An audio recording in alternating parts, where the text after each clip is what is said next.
Number 1. In the world of extraordinary interrogation moments, we start by unraveling the disturbing case of Susan Monica in 2014. This gripping tale begins with an investigation into identity theft in Wimer, Oregon. Susan was caught red-handed using someone else's Oregon Trail food stamp card. The card belonged to Robert Haney, a 56-year-old handyman who had been working and residing on Susan's rural property. Okay, the Oregon Trail card ending in 2870 belonging to Robert Haney. Any Oregon Trail... Get to the part where it says the property. The property. That's where I'm at right now. Okay. No, my property. Oh, yeah. It says right here, you are hereby commanded to search the property of 9184 West 7th Creek Road. Yeah, well, keep going. Okay. And it says the sales receipts from Walmart. You know, we've already talked about that. Yeah. His wallet. Skip. Identification, business cards. Skip. And then it talks about the description of your property. Yes. It just describes it. Yes. You want me to just yes. read that? Yes. The property of 9184 West 7th Creek Road is a 19.99 acre flag lot in a moderately wooded rural residential area. And it's designated by Jackson County Planning Department with a tax lot number, and the lot number indicates you as the sole owner since 1999. And there you go. Say that again. The sole owner since 1999. Okay, we're done. That warrant is inaccurate. Okay. And so I figure if it's inaccurate, how do they put it? Any and all information received in a warrant that's not correct is not.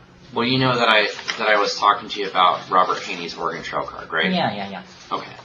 And we talked about a little bit already about how he had given you permission, you said, to use the Oregon Trail card 3.5 months ago. Something. Somewhere like that. Before he disappeared. Right. And he gave you the PIN number, which you had memorized. Yes. And do you remember, I can't remember what you said about the PIN number. Did he just say here's the PIN number, or did you write it down? No. Or it was just memory? Because memory. you're good with numbers? I'm good with numbers. Okay. 5 minutes from now, I will have totally forgotten you. Yeah. People and actual dates. I mean. People, you're not good with names. I'm not good with names either. I'm not good with people or names. Yeah. So when after you use Robert's, if you can find out addresses and I mean, I can drive you out here 10 miles away to a house where we went together for him to get his last check from the people that he worked for in the logging place. The logging place. Okay. And that will give you a date. Oh, well, that would be helpful. Okay, and then I can say 3 weeks prior to that is when I met. Oh, okay, the exact time. Yeah. You said something about him. Was the actual logging place in Cave Junction, or is it just based out of there and he worked around here? It was. Have you got a map? I don't have a map, but that's okay. You can. I can say right there. Well, is it in Jackson County? No. Oh, okay. It's in Josephine County. Josephine, yeah. Cave Junction is what city? I mean, just county? outside Grants. Yeah, Josephine County. Josephine County. Okay. So you guys must have met when he was working over there. We met prior to that, but like I say, I can't remember where. About 3 weeks though. Something. 3 weeks, a month before that is when we met. And you had said that you had sometimes put up like the wanted, posting up a thing, a little help around here or there. And do you think that was how you guys might have actually met? He might have called you or something, or? I can't remember. Oh, it's okay. And so after he moved to your property, of course, you got to know him a little bit better, which you talked about his drinking, and that he, every once in a while, he would flip out because of his drinking, most likely. Yes. But other than that, your contact with him was minimal. Kind of minimal. I mean, I wouldn't see him for a week at a time. Yeah. Because he was, he would come up in the morning, make some coffee. Yeah. And then in the evening he would come up and make some coffee and watch TV for a while. Okay. And the rest of the time he was down in this little camper thing. Yeah. And then he would go ahead and do his scrap metal thing, where he was making a couple $. Yeah. And that was about it. I just don't do good with people. Yeah. No, I understand that. So when he, but you're good with numbers. So when he, about how long had he been there? Like about when he said, "Hey, here's my Oregon Trail card, my PIN number. Can you go grab me some beer, and whatever else." Couple months. He'd been there a couple months. Yeah. And when he gave you the trail card, it was just verbal. You said he didn't write it down or anything like that. Yeah. Okay. And so was this a one-time thing where he said go get beer and then, or what? How'd that go down? Like, did he say like go just run to the store really quick and he said he needed. I said I was going into town. I saw him. I said I'm going into town. Do you want anything? He gave me the card, gave me the PIN number, and I said, "Get me some beer and coffee." I do remember the beer and coffee thing. Okay. A chilling discovery added a sinister twist to the investigation. During a search warrant on Susan's land, an officer stumbled upon something truly gruesome near her home. The shocking finding propelled Susan into the interrogation room, where the truth behind Robert's mysterious disappearance awaited revelation. We found a leg by your house. We found a leg right next to your place. A leg? A human leg next to your place. I think it might be Robert. Don't know. Who could it be? No idea. You think it might be Robert? I guess I should ask where it was. If it was down there by his trailer. No, it was right next to your place. Just a few feet from your place. I don't know then. If it were down by his trailer, he might have fallen down the hill or something. But if it was up at my place, I don't know. Do you think it's kind of strange that there's a leg right next to your place? Very. Does it concern you? Yes. Do you think it might be Robert? It could be, but I can't understand why. I can't understand how it. I can't understand how it would get there, because I can't see him having an accident up by my place. How do you think it got there? What's your best reasoning for how it got there? I have no idea. What do you think we should do at this point? I mean, are you worried about Robert? Do you think it might be him? I would definitely get a DNA test, find out if it were.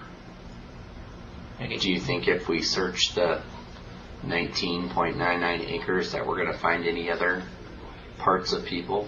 If it's Robert's leg, I guess the rest of him is there somewhere. So you think a coyote drug it right next to your house? That would be the only thing that would make any sense to me. What do you think happened to Robert? What did he do? I have no idea. Did he do something to you? No. You described your property as this, what I envisioned when you were describing it, a really peaceful place. Yes. And you seem like kind of a quiet person who would enjoy being out away from people and not, around where things are loud. I mean, you said yourself you don't even have the radio on in the car, and, you kind of keep to yourself because you're smart, you do well with your money, you like your animals, you like your privacy and the quiet out there. Mm-hmm. That's why you picked the place. Yes. Because it's out in the middle of nowhere, really. It's beautiful out there. I think it's beautiful. Getting there slowly. So you have this peaceful, tranquil place, and you try to help somebody out, because it sounds like you are a person who likes to help people out. Yeah. You're trying to support 4 people right now. You said it yourself. Well, you're trying to take care of them. You're trying to most be good with using their money and helping them out to be smarter and not just drink a 12-pack and get wasted. Right. So you seem like a legitimately good person who's trying to do the right thing. And then along comes Robert. and you try to help him out. But for some reason with Robert, he has these episodes. And I'm not, it's not what you're making up. Well, I mean, Brady has episodes Okay, too. well, let's focus on Robert, though. Okay. Robert had some issues. Yes. Everyone knows that. It's actually documented in police reports. Okay. He was a guy who could get loud and drunk and cause problems and pretty much ruin that peaceful, tranquil place that you have out there. No. And I'm guessing that's what he did at times. Well, he did that at times, but he was the only time that I was disturbed by him was when he was making a whole bunch of noise, and Karen called me, but he was 1,000 feet away, 800 feet away, and but you went and talked to him, right? Yeah. What'd you guys talk about? I mean, you must have certainly, what I would have done is say, hey, you're living here on my property. It's exactly what I said. You're living here on my property. Yeah. You don't need problems with the neighbors. Keep it down or leave. Get out of here. Well, What'd you tell him? pretty much the same thing, but I didn't say he had to go. I just said be quiet. Yeah. But it didn't stop with that. Well, that was the only time that I really heard him. All right, well, we know of other times. Oh, well, I don't. And then on top of that, you have him where he only gives you $300.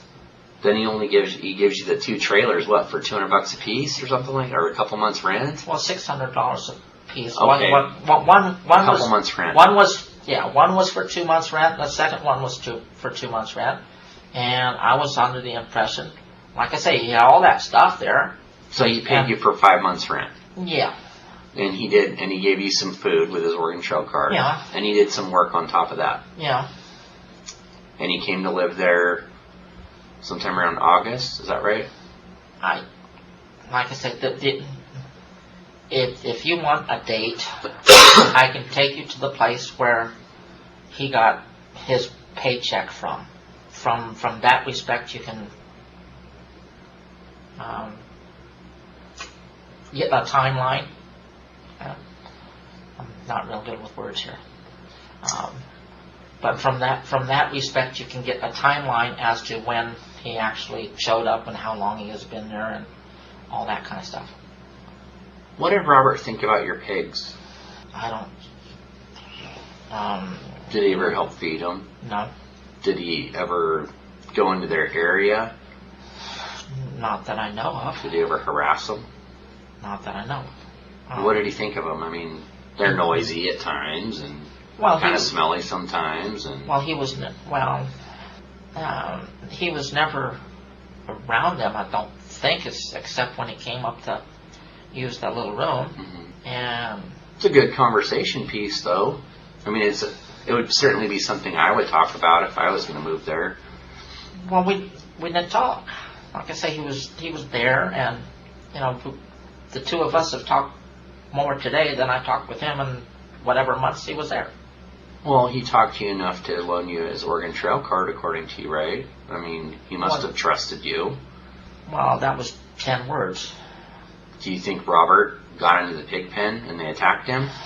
Well, if you found a leg in the pig pen, I would say that's possible.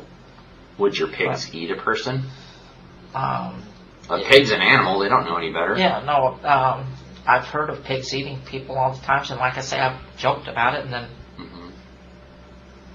Was it you that said I should do the death row people? Yeah, it was me. Okay. Oh, yeah. I have a weird sense of humor. If you found a leg in the pig pen, I would say totally possible. Because I don't go into that pig pen very seldom. I go around to the back of the barn and I feed them and scratch their head and say hello in the morning and in the evening. As the questioning commenced, Susan vehemently denied any knowledge of Robert's fate. According to her account, she had not seen him for approximately a month after his vanishing act. However, the narrative took a macabre turn when Susan unveiled a startling claim that would defy all expectations. Everything that I told you was the truth. Up until about a week after Bobby had called me, and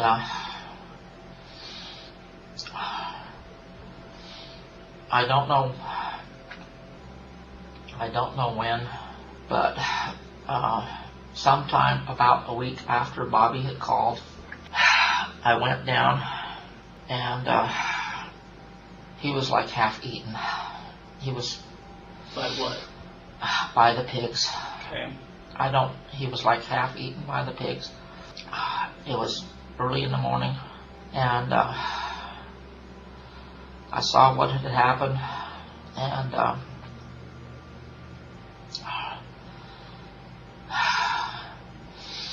his guts were all over the place. He was still alive.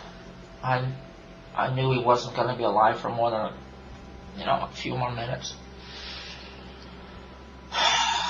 I went back up to my house and I got a gun and shot him in the head. You're 22? And yes, and the rest of it's pretty much the same thing. The only reason a leg might be over by the house or something is if a coyote moved it. So And so I went ahead and I didn't want my pigs to be shot for not doing something that the natural causes. Well, pigs get hungry. If he was out there, I don't know what happened to start with. If he went out and started doing something to them, I can't see that my pigs would go ahead and do something to somebody without cause. They've always been very friendly with me. They still are very friendly with me. I didn't want to say anything, and because I was afraid you were going to go out and shoot my pigs. that's not going to happen right now, okay? And we're going to look into that, but tell me, back at the beginning, how did you know Robert was there? Did you hear noise? What happened? I came down in the morning. I can say this was maybe, it was over a month since I had seen him last, because it was about that time when Bobby had called me to ask me what was going on, and I told him I have no idea. And so he had been gone. he had been gone over a month. Okay. He had been gone over a month. And in the morning I came down. The dog had been running free at that time. And I came down to feed my animals. And I heard this moaning and stuff. Did you hear screaming? Not really a scream. It was, Just moaning. moaning more, and his guts were out, but he was still alive. And how did you know he was alive? I could see his arm moving. And was he still moaning?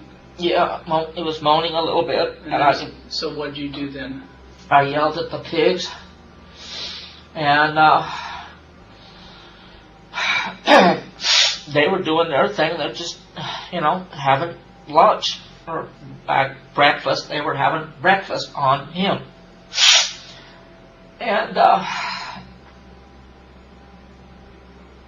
I could see that, there was no way he was going to get to the hospital and live. I didn't think he was going to live more than a few more minutes. Did he say But, anything to you? No, he didn't say anything. He was just moaning. So But you went back into your house. I went up and got my rifle and I shot him in the head. How many times? I don't know. More than once? I don't know. I don't know. And Are we going to find out that it was more than once? I don't know. I have no idea. So you're sure you did it once, Yes. but you're not sure if you did it more than I once. don't know if I did it more times. I don't know. So after you shot him, then what happened? After I shot him, Did he die immediately? yes. And then what'd you do? I went and fed my other animals, and I just left him there. Like I said, I knew there was nothing I could do about it, and I was afraid if I called you people, you were going to come out and shoot my pigs. And so, as far as you know, he was never moved from that big place. And if the only way it could have gotten over there was with a coyote or something. I'm not dumb enough to start moving bones around and putting them next to my house. This is kind of interesting, but he had been gone for a month. Yes. Was anybody else living there at the No. time when he came back? No. So it was just No. you two. Yes.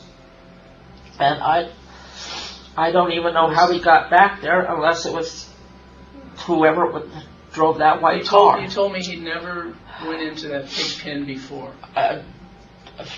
To my knowledge, I mean, What reason do you think that I he have would no be in the I have pig no pen? idea why he would go in the pig pen. I have none at all. Were you angry at him when he came back? I didn't see him come back. I was angry at him and angry at him and my pigs for what happened. The pen area that you're talking about, is that going to be right by the South of the barn. South of the barn? South of the barn. Pretty close to the barn?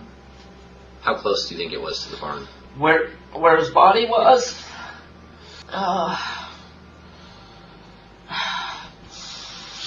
40 feet. And so what happened, after you fed the rest of your animals and then checked to see, obviously the pigs are going to do what they're going to do. You can't stop them. Right. So if they're going to come back to them, if you originally maybe you were trying to shoo them off, but obviously leaving him there, they're going to eat him, Yes. right? Yes. So did you check back to see?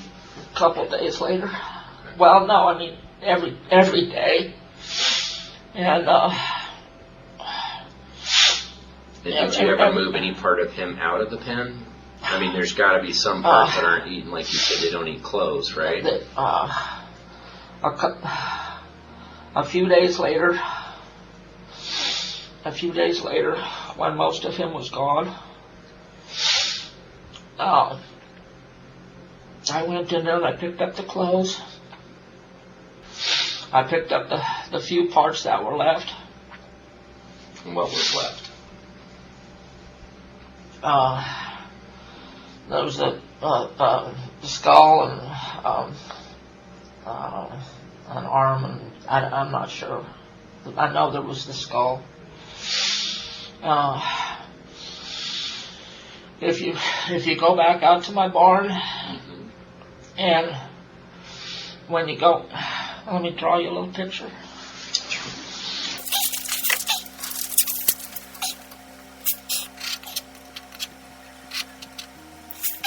If you go in here, The main opening? the main opening. This is this is my room. Oh, okay. I gotcha.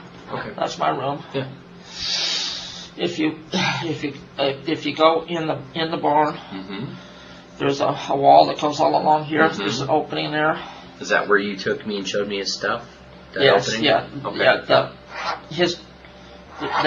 That room there. His stuff is over here. Okay. Brady's stuff is over here. Right. What's left of him is in a couple of plastic bags right there. Okay. Did you when he was on the ground and what you said was that he was going to die? Yeah, all I heard was a little bit of moaning, and I saw one arm move, and his guts were out. Were his eyes open? Was he kind of looking around, or was... No, I don't. No, his eyes were not open. All I heard was a little moaning, and one arm moving.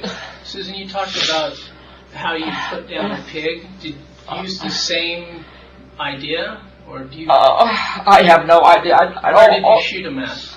I shot him in the head. I did not look to see where I was shooting him. I just took the rifle and shot. Was he laying on his back, his side? On his back. So most likely anything would have been like. I don't know. I didn't look. I saw it. them eating his guts, laying on his back, and then there was no way for him to be alive more than a couple more minutes. I went up to the house, and I got my rifle. I just went like this. I just turned my head and I shot. Didn't see his heart move or any more moaning, and I left.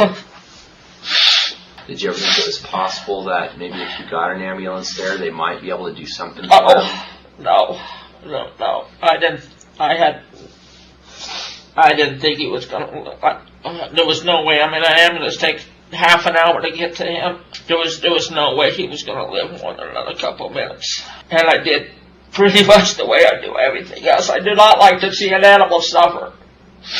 I did not like to see him suffering. So as quickly as I could, I went up to the house. I got my rifle.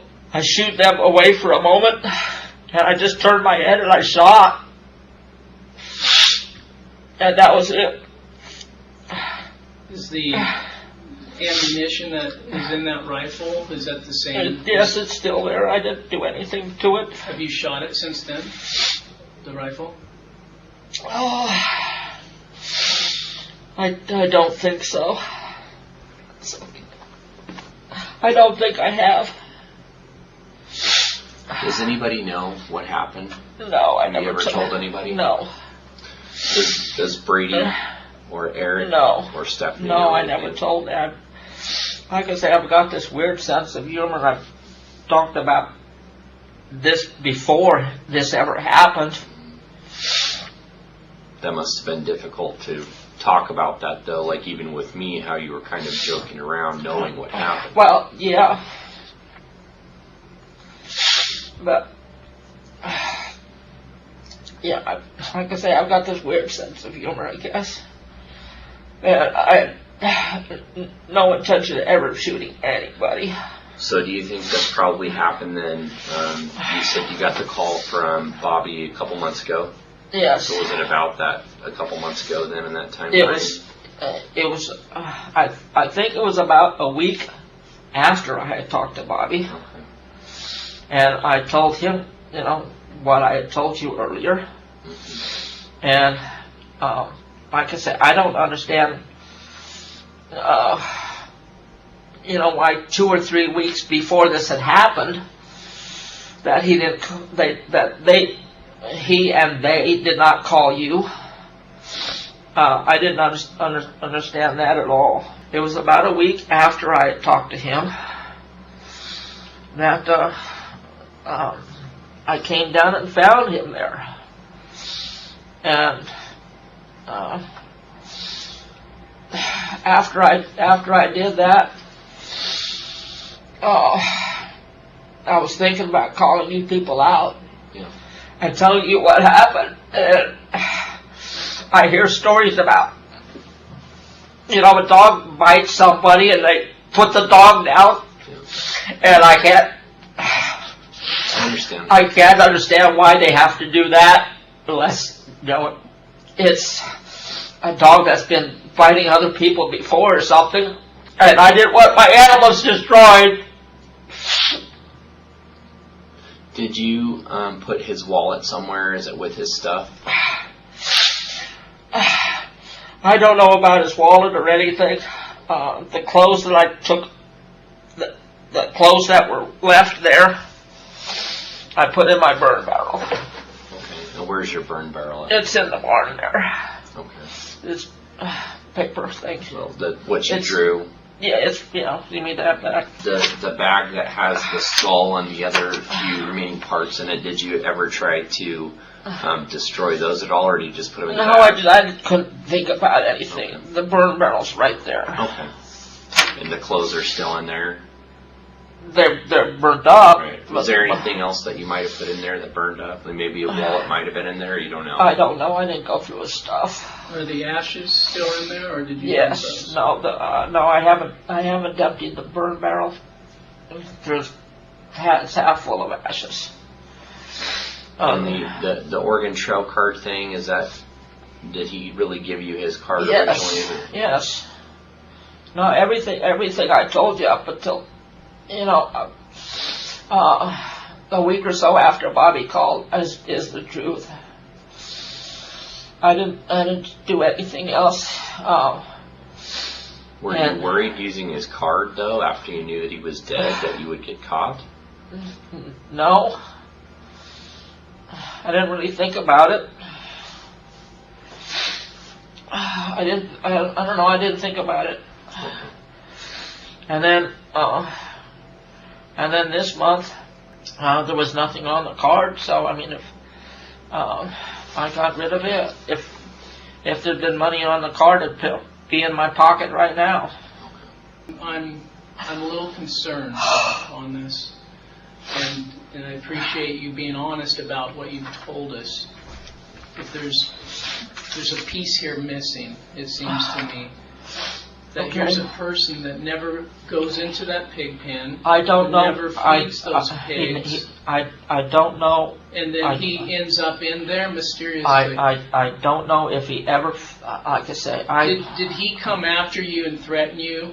And something happened, Susan? No. He never came after me or threatened me for any reason. Did he do something to you or your place that caused you to do something to him? No. He never did anything to me. And the only thing he ever did to me was make a big mess. Right. And I'm not shooting somebody because I made a mess. Because you got to see through my eyes that this story seems convenient. I have no rather idea. Than I have no idea. I have no idea how he got in there or why he would go in there. In a baffling twist, Susan described a morning on her farm when she ventured down to her pig pen. Astonishingly, she confessed to shooting Robert and leaving his body in the pen, intentionally offering it to the ravenous swine as their gruesome feast. To dispose of the remaining evidence, she stored his remains in bags near her residence. The shocking nature of Susan's account prompted authorities to request a polygraph examination, seeking to uncover the truth buried within her disturbing story.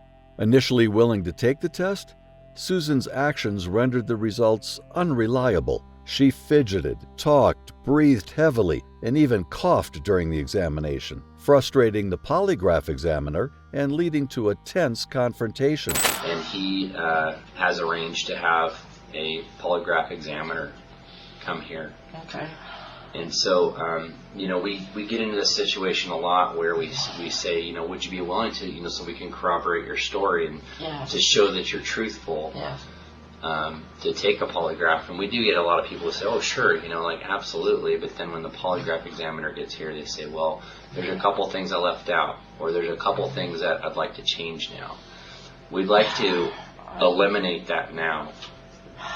And if there are things that you haven't told us that you've left out, or things that are not true that you've told us, it's better for you to tell us now instead of, wasting somebody's time to come over and they say, did you do this? And you tell them a different story, you know what I mean?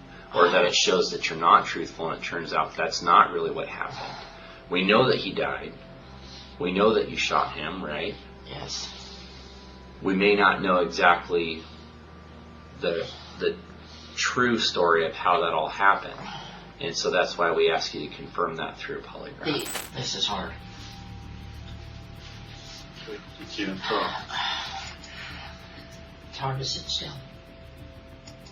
Did you injure Robert before the pigs began to eat him? No.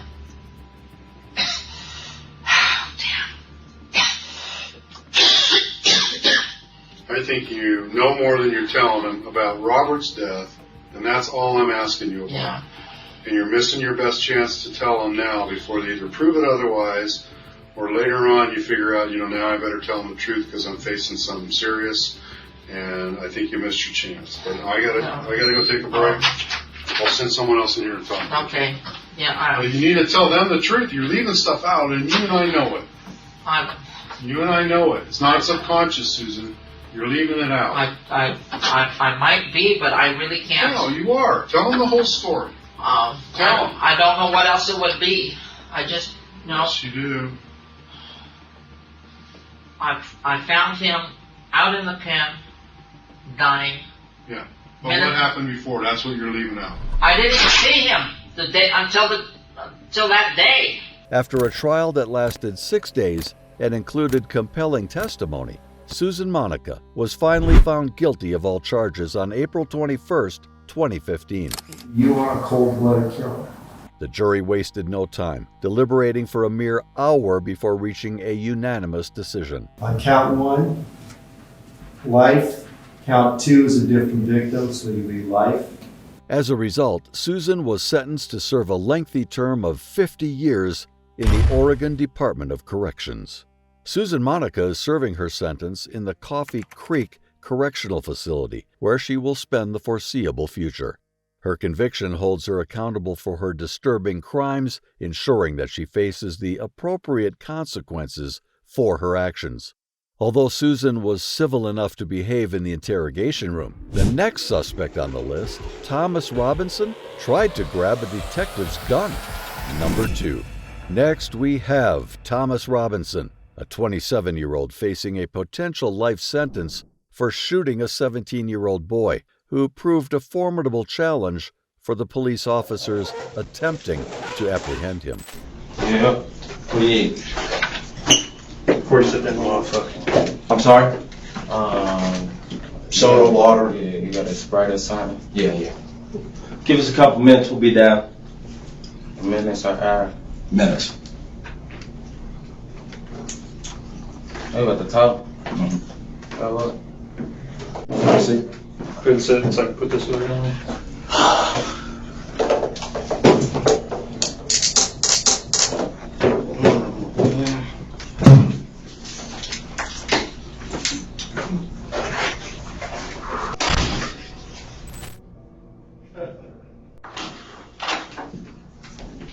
Jim, sir.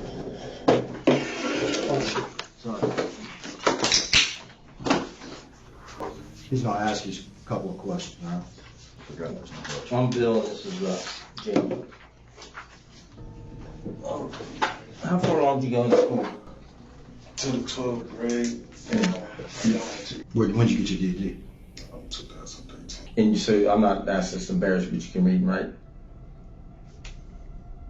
Any drugs, alcohol, in the last 24 hours going to affect your thinking or weed?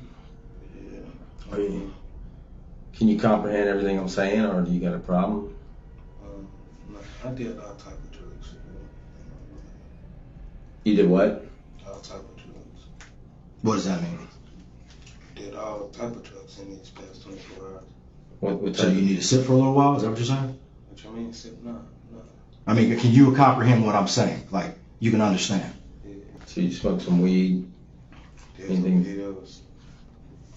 Snorted some snuff. When was the last time you took some? All right.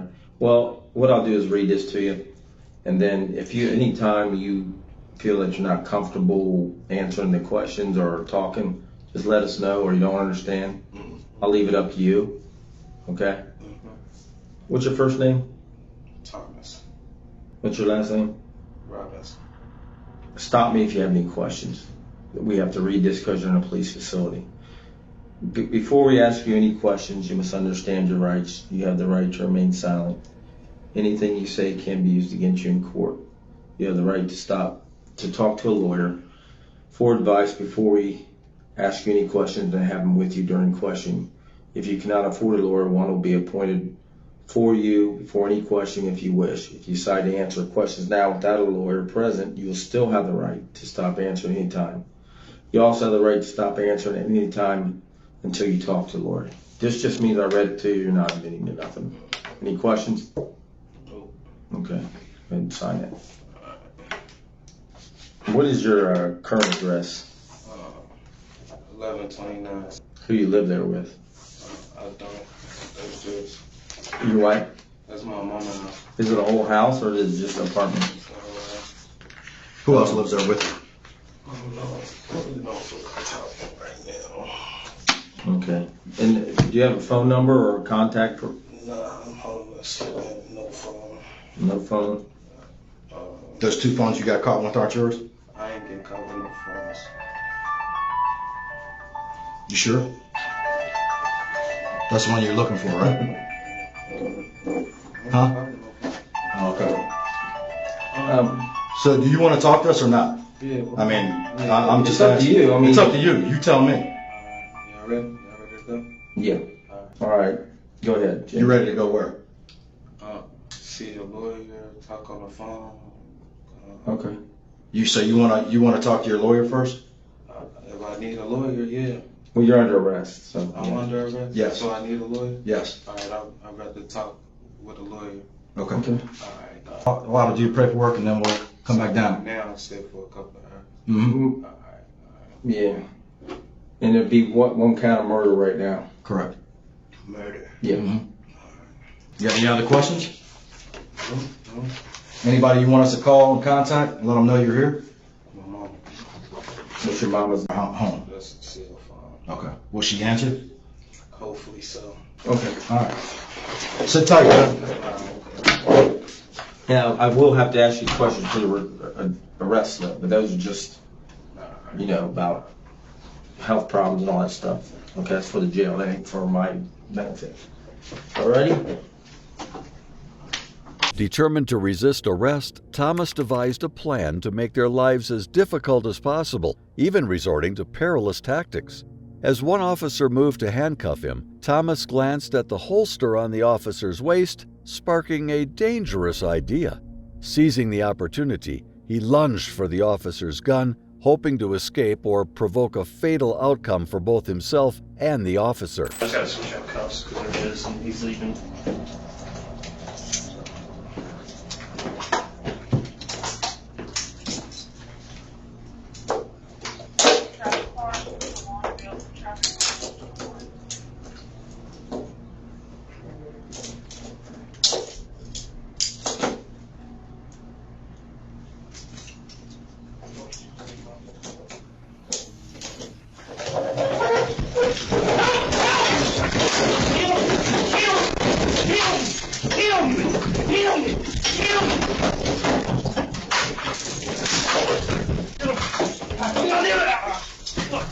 Piece of shit.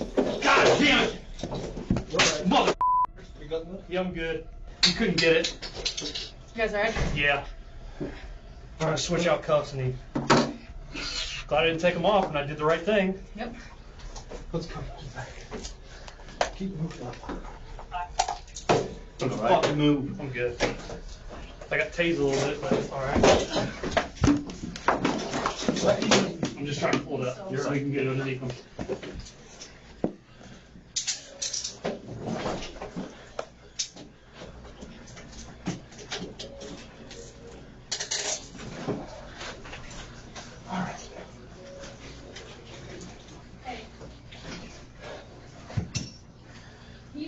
You're good?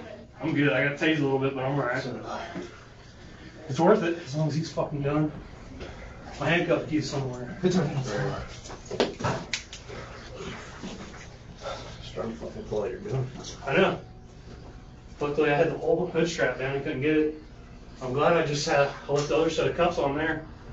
If I'd done that, it'd have been on. All right.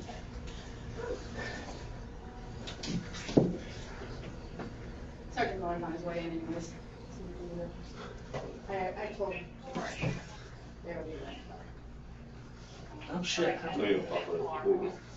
him. You alright? You're bleeding a little bit from your lip. Probably.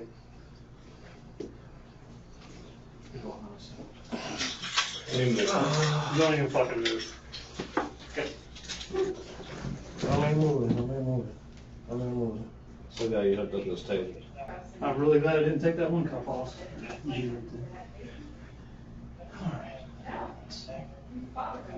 So we got two cuffs on the chair. Yeah.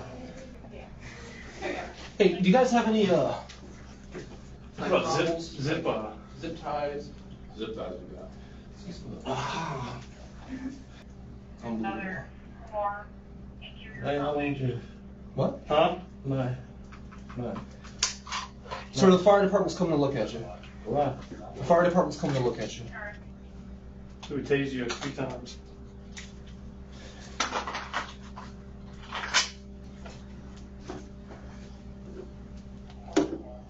Is that your first shot? However, the holster's safety features prevented Thomas from successfully extracting the weapon, leading to a brief struggle. Sensing the escalating danger, 2 additional officers swiftly entered the room, armed with tasers, to subdue the combative suspect. Eventually, Thomas was successfully restrained without further incident. At first glance, this incident appears to be a desperate attempt by the suspect to flee at any cost. Yet upon closer examination, Thomas' repeated cries of "kill me" during the confrontation suggest a different motivation. It is plausible that Thomas, overwhelmed by fear and the impending severity of his sentence, resorted to this radical and dangerous act to intimidate the officers. He may have hoped that they would react by shooting him, sparing him from the consequences that awaited him. It should be noted that bringing a firearm into an interrogation room is an incredibly ill-advised action, with most police departments explicitly prohibiting it from ensuring the safety of detectives. Unfortunately, the Las Vegas Police Department overlooked that rule, resulting in a nerve-wracking moment where the suspect briefly gained control of the firearm. It took the combined efforts of 3 officers and multiple punches to the head to reclaim the weapon, miraculously avoiding any injuries in the process. While some interrogees like Thomas are crazy enough to grab the officer's gun, others like Russell try to act crazy to distract the police. Number 3. In another disturbing tale of betrayal and conspiracy, Russell found himself entangled in a chilling plan orchestrated by his friend Gavin Curtis McFarlane, accompanied by Gavin's 15-year-old girlfriend, Ellen Rose Fryer. Their target? Ellen's father, Aaron Fryer. The motive behind their sinister plot stemmed from Aaron's efforts to keep his daughter away from Gavin, fueling a dark desire for revenge. The trio executed their twisted scheme mere hours before drawing attention to themselves, walking suspiciously close to the location where they had abandoned Aaron's stolen car. As Russell stepped into the interrogation room, his initial response took an unexpected and peculiar turn, setting the stage for an unsettling series of events. You're listening in on my conversations, aren't you? Oh.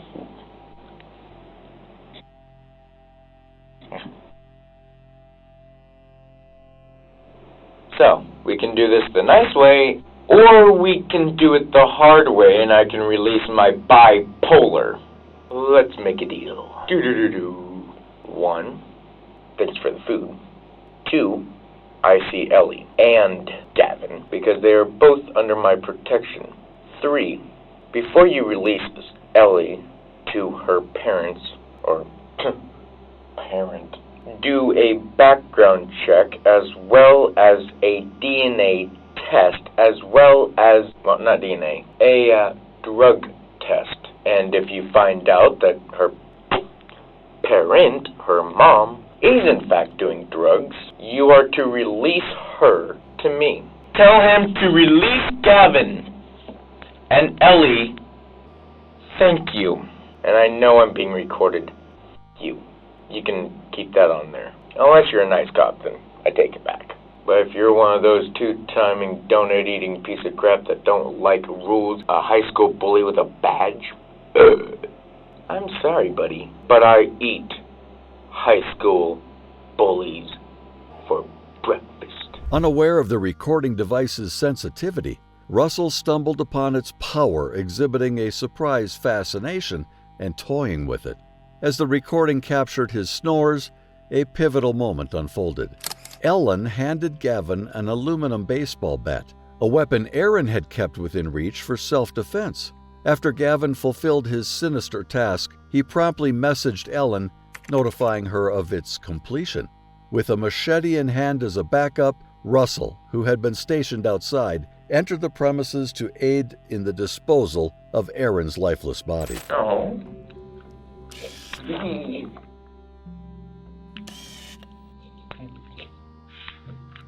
Two cops were nice. Very nice guy. He was actually pretty good too. Maybe I should talk to him more often. No, I ain't no rat. I can be an undercover agent. really long one. Whole list, step by step by step. Even a third grader could read how easy that was. Ellie is still technically a minor. You want to play hardball? I played baseball when I was younger. I wouldn't go there. And I know everything that I'm saying is being recorded, and I'm doing it on purpose. I can easily turn the speaker off and rant, and then you guys will come in thinking I'm a loony because you don't hear me. Here's the thing. I'm not the one with the donut fetish. Give a cop a donut, and he'll want a coffee to go with it. Give a mouse a cookie, and he'll want a glass of milk. Give a moose a muffin, and he'll want something else. But here's my favorite one. What is it when a cop car is towed by a tow truck? Pulled.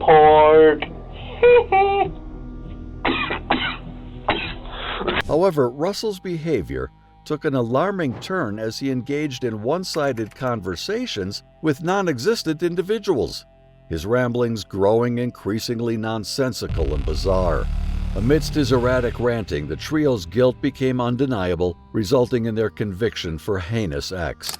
Gavin faced a harsh sentence of 25 years to life in prison, while the mastermind, Ellen, received a similar punishment of 25 years. Due to his disruptive outbursts, Russell Jones was handed a 15-year prison sentence. The harrowing tale of manipulation, violence, and the chilling consequences of their actions serves as a haunting reminder of the depths to which human depravity can sink. However, it is not just the criminal's humanity that vanishes. Sometimes it can be the detectives too, as seen with this next interrogee, number 4. Next is the interrogation of Ryan Waller. Waller's ordeal took a chilling turn, culminating in a truly horrifying outcome during his interrogation. Unbeknownst to the police officers, Ryan, an 18-year-old, had a bullet lodged in his head. Despite his suffering and the imminent danger of a brain bleed, the detectives mockingly disclaimed his claims of innocence. Instead of prioritizing his urgent medical needs, Ryan was taken to the police station and subjected to an hour-long interrogation that felt like an eternity. Before the interview commenced, Ryan was left alone in the room, writhing in pain for a grueling 20 minutes. To compound his agony, he was handcuffed to the desk, rendering him unable to call out for help. Yet the detectives proceeded with the interrogation without offering any assistance or showing concern for his well-being. What happened to your face? I don't know. The officer just a few minutes ago that someone hit you. Do you remember who hit you? I don't know. I think it was Heather. Why would Heather hit you? I don't know. It was an accident. I forgot why. What was an accident? Heather's last name?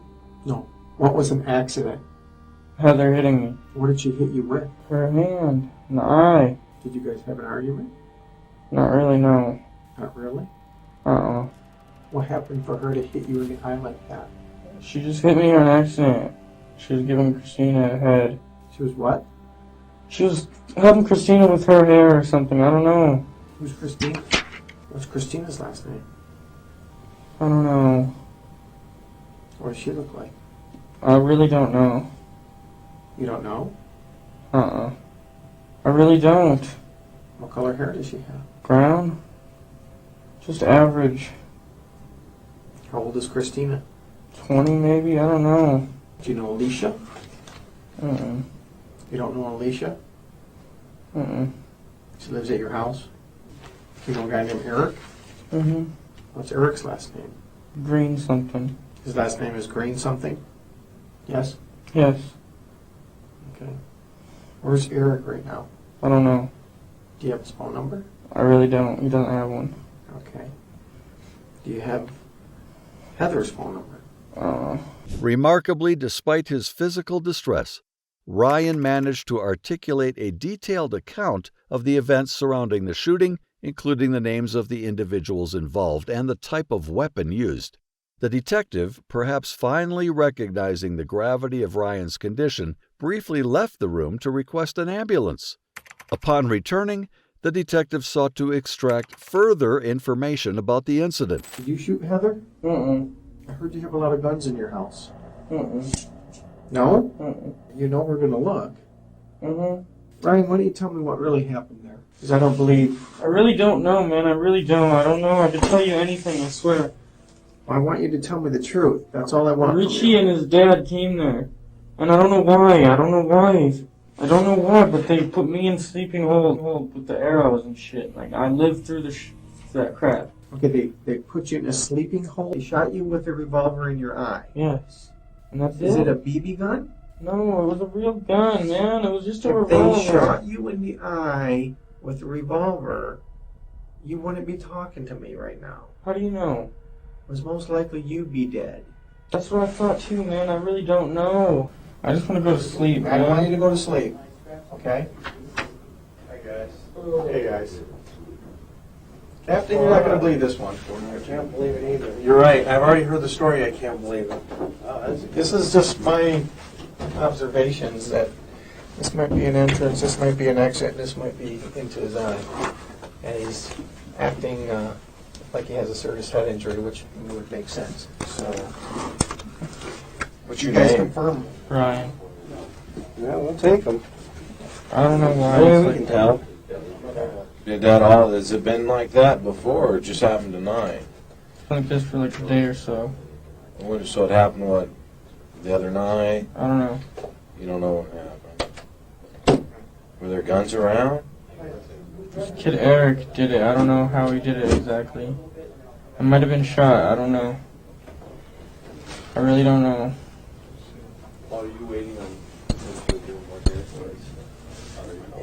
I don't know. It looks like it went right through, huh? Yeah, it might have. I don't know. And there's a... Let's just do blood pressure on it. We can do I got at least 9:30 last night. It's like that. No blood left out. Yeah, there's nothing.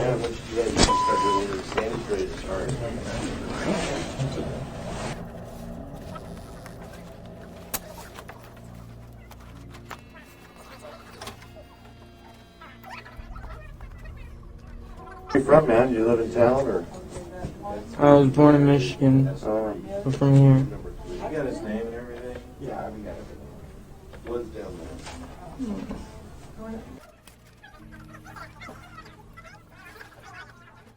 Do you have the in-laws in town for Christmas? Huh? Do you have the in-laws in town or anything? Think it's done. 124 over 70. 82 strong and regular. 16 on over 1 by 8. Well, Blake, your ride's here. He's checked out. Yeah, he's good. Where? Where are we going? We gotta go to the hospital. Get checked out, bro. Look like you got shot right in the face. The delay in receiving proper medical attention proved to be fatal. Despite undergoing treatment, Ryan succumbed to his injuries in 2016. The perpetrators, Richie and Larry, were sentenced to life in prison without the possibility of parole. In the aftermath, Ryan's father filed a lawsuit against the police department.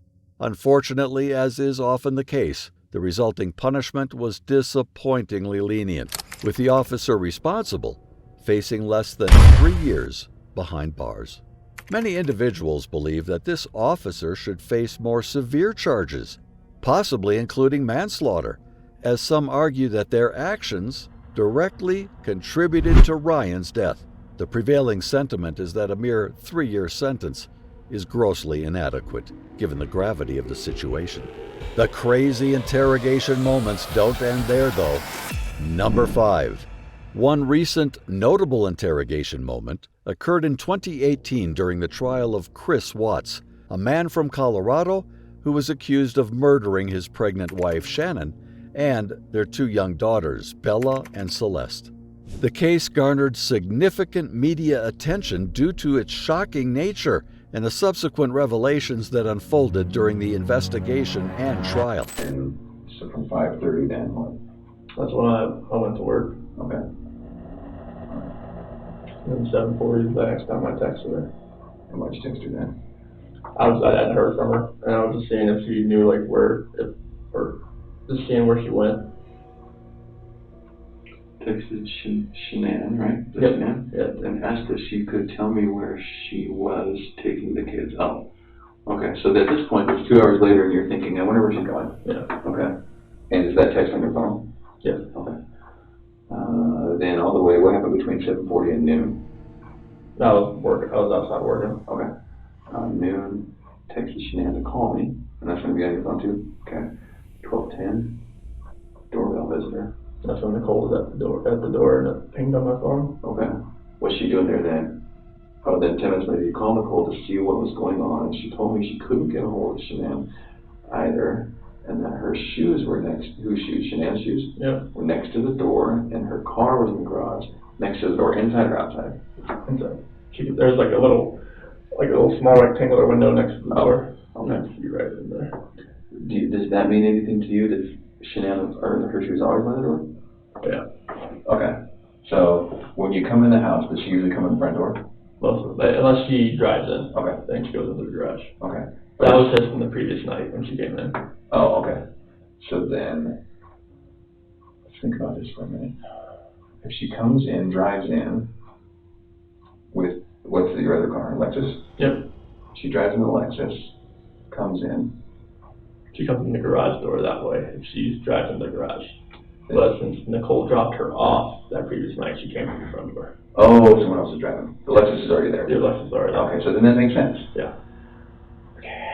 You see what we're trying to do? We're trying to be like, did she walk out or was she taken out, right? Yeah. Okay. So then it makes sense that her shoes were still right there. Mm-hmm. But she's obviously not wearing those shoes. Okay. All right, let's keep going. 12:40. A few more efforts by Nicole to reach her. How do you know? Because that's when she was still at the front door, and I was to reach her at the front door. Yeah. Okay. 1 p.m. I'm now on my way home to check on my family. Is that just because you're worried based on the conversation with Nicole? Had the police contact you by then? No. Okay. 2, I arrived. I'm sorry, go ahead. But Nicole said she was probably going to call the cops. Okay. All right. Now, so it sounds like Nicole's pretty worried. Mm-hmm. More worried than you. Well, so once she couldn't get anything out of her and nothing was going on in the house, I was like, all right, I gotta go home. But it sounds like Nicole is more worried. Yeah, because like most of if she doesn't text me, like I understand that. Okay. Like sometimes that happens. Okay. But for her not to get back to her direct sales group, that was very unorthodox. Okay. And you had a pretty tough morning with her. Yeah. Chris Watts initially maintained his innocence and expressed concern for the well-being of his family. However, as the evidence against him started to mount, he eventually confessed to the murders. What made this interrogation particularly chilling was the calm and calculated manner in which Watts described the events leading up to the killings. You saw it? Saw it on the monitor. Okay, that's what I read on there. What'd she say? Threw her off and saw Cece was sorry blue. He's not moving. And just that blind rage, I just did the same thing to her.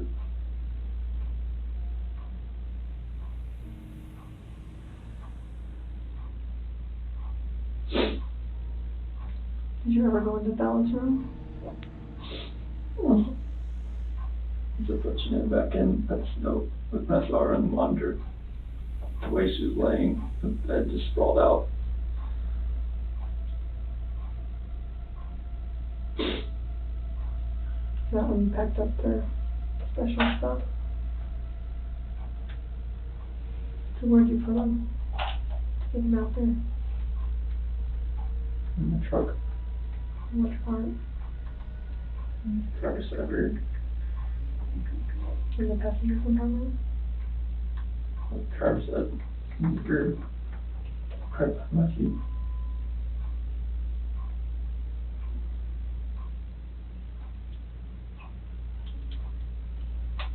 What were you thinking on the way out there? There's, and the babies are gone.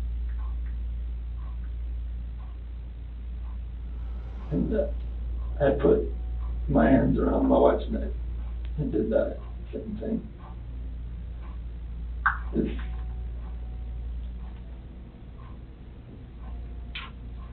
Did Shanann fight back at all? When you did that? the rage that I had after seeing that, like, not much. Seems like we looked on her Facebook page like 2 days ago. They had this like 4 or 5 foot long baby doll. Mm-hmm. Yeah, laying on the couch with a sheet over it. She ended? Yeah. Before it happened. Yeah. That's a good point. So I'm thinking it's not a plan. I don't know. That's a very good point. If I can't see it now, I'm blocked on there. If you look on their Facebook page. What did it say, or what was the And she caption? said, what do you say to this? Something similar to that. And a tall baby dog about that tall was laying on one of our couches and had a sheet over it, across the head, all the way up, you can see his feet hanging out. Saying like Bella had done that. The kid went through that. Do you remember that, Grace? What do you think? Just make fun of it. Thought it was funny. Did Bella do it? I don't know. I don't remember. I don't think so. But I'm catching up, I don't think she would do something like that. I've seen them have their dolls and stuff out on the floor and just covering up waste and stuff and something like that. But Okay. covering their head and everything done like Because what? a body laying there or something.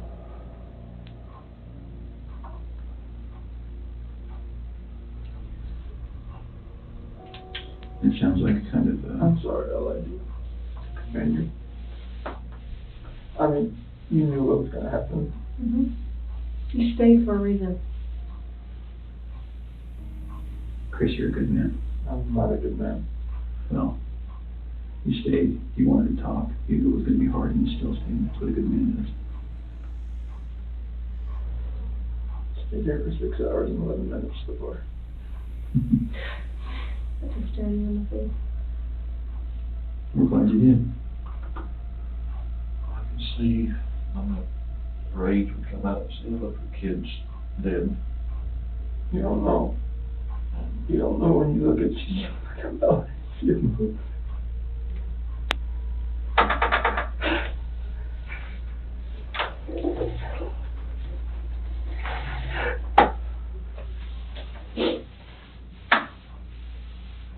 I told you your dad still loves you, no matter what. Could you let someone kiss the body?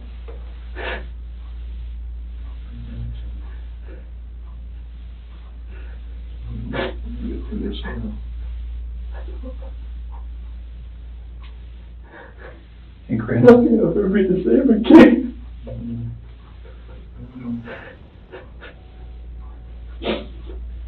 When you came in, was your wife on top of her right when you came in? So you saw it in person? Because I saw the monitor, that's why I rushed in. Someone is there to talk to her again. And when you came in, she was right there on top She of was her? right there. Okay. Her hands on her throat. Didn't know what to do.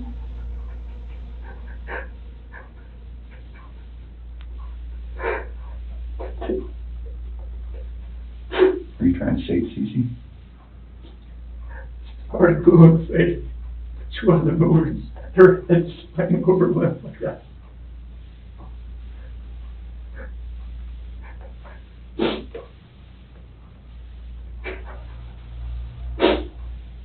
So where did you put them out there, Chris? That's really important.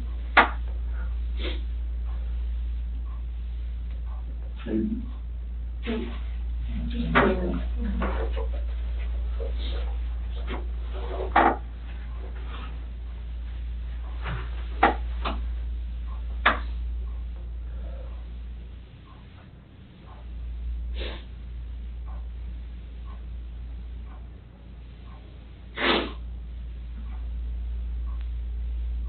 Are they down in something? Are they under something?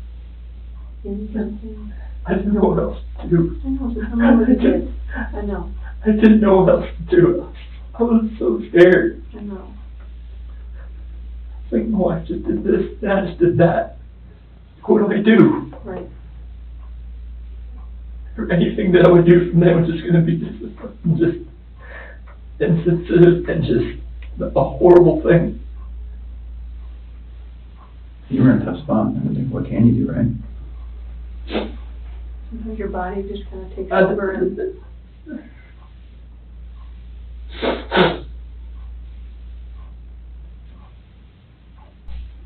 Are you sure?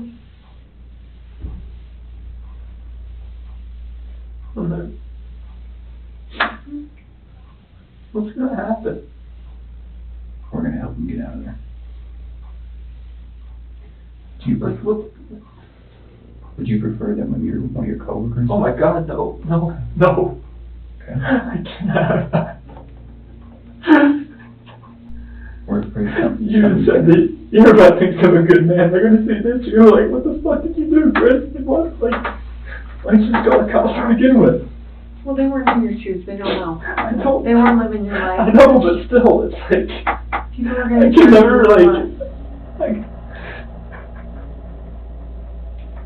We'll just go little steps at a time. How about that? I can't have anybody show you out there, anybody, no coworkers, please. Okay. I mean, they're just going to form their own opinions anyways once they figure everything out anyway. We'll just take little steps tonight then. How about that? Yeah. Do you have to have any of them with you? No? No. We prefer you. Can you and me and Tammy and Ronnie get in the car and just drive out there? You just point it? Chris, I know they're gone, but they're still your babies. And you're still their dad. You don't want them out there. I don't want them out there. And you don't want someone else to find them out there.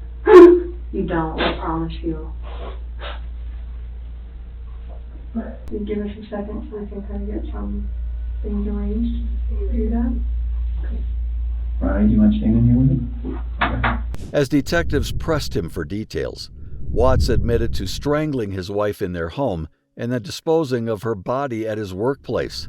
He then revealed the heartbreaking revelation that he had also smothered his 2 young daughters before hiding their bodies in oil tanks on the property where he worked. Watts displayed a disturbing lack of emotion or remorse as he recounted these horrific acts.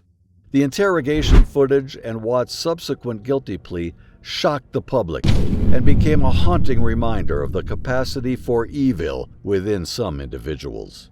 The case serves as a chilling reminder of the darkness that can exist within seemingly ordinary people and the importance of thorough police investigations in uncovering the truth. If you want to watch more of these shocking interrogations, please subscribe to the channel.